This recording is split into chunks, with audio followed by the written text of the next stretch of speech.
সারা দেশে operation devil হান্টের দ্বিতীয় দিনে ১৫০ শতাধিক আটক ও গ্রেপ্তার হয়েছে।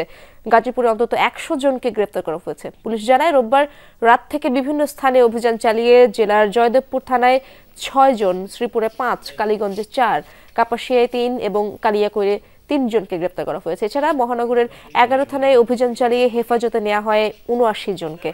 গ্রেপ্তার সবাই আওয়ামী লীগের বিভিন্ন স্তরের নেতাকর্মী। এই নিয়ে গত ২ দিনে এই জেলায় ১৮২ জনকে গ্রেপ্তার করল পুলিশ। সারা দেশে আমাদের অপারেশন ডেভিল হান্ট চলছে, সেই ধারাবাহিকতায় আমাদের এখানে এই অপারেশন চলছে। সো আমরা গতকালকে আপনারা জানেন আমাদের এখানে ৪০ জন অ্যারেস্ট ছিল, আর এই গত রাতে আমরা অ্যারেস্ট করেছি আরও ২১ জন। টোটাল তাহলে গত ২ দিনে আমাদের এখানে ৬১ জন গ্রেফতার হয়েছে। এছাড়া দেশের বিভিন্ন জেলায় অপারেশন ডেভিল হান্টে আরও অন্তত ৪৭ জনকে আটক করেছে যৌথ বাহিনী।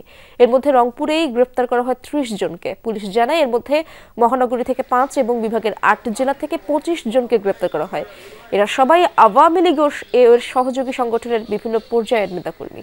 এছাড়া ভোলায় কোস্টগার্ডের অভিযানে ধরা পড়ে ১৪ জন, আর চুয়াডাঙ্গায় আটক করা হয় ৩ জনকে। দর্শক, এ বিষয়ে আরো জানবো।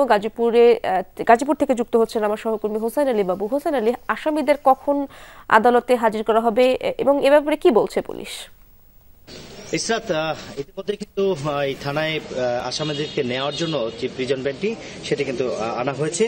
এখন আসামিদেরকে আসলে তাদেরকে নেওয়ার জন্য প্রস্তুতি চলছে। কিছুক্ষণের মধ্যেই আসলে তাদেরকে প্রিজন ভ্যানে উঠিয়ে তাদেরকে গাজীপুর জেলা কারাগারে পাঠানো হবে। জেলা কারাগার থেকে আসলে সেখান থেকে তাদেরকে কোর্টে উঠানো হবে। কোর্ট থেকে আসলে শুনানির পর আসলে তাদেরকে কারাগারে প্রেরণ করবে।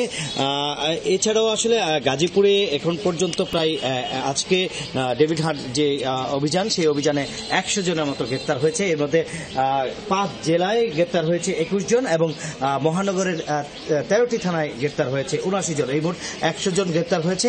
এখন কিন্তু আসলে এই যে থানায়, এই থানায় অবস্থান আসলে যাদেরকে গ্রেপ্তার করা হয়েছে বিভিন্ন ওয়ার্ড আওয়ামী লীগের নেতৃবৃন্দ এবং বিভিন্ন ইউনিয়নের নেতৃবৃন্দ, প্রত্যেককে ব্যক্তি যাদেরকে অ্যারেস্ট করা হয়েছে তারা কোনো না কোনোভাবে আওয়ামী লীগের সাথে সম্পৃক্ততা পেয়েছে, তার জন্যই আসলে তাদেরকে গ্রেপ্তার করেছে। একটু দেখেন যে এখানে স্বজনরা অবস্থান করছে। যখন এই থানা থেকে বের করে যখন কারাগারে নিয়ে যাবে সেই অপেক্ষায় আছেন যে স্বজনরা তাদের সাথে দেখা করার জন্য।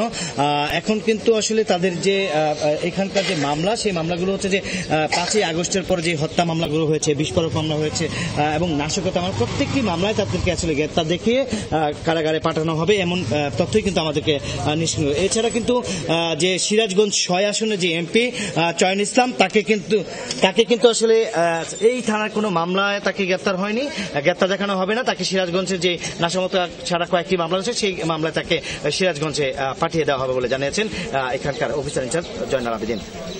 ধন্যবাদ আপনাকে।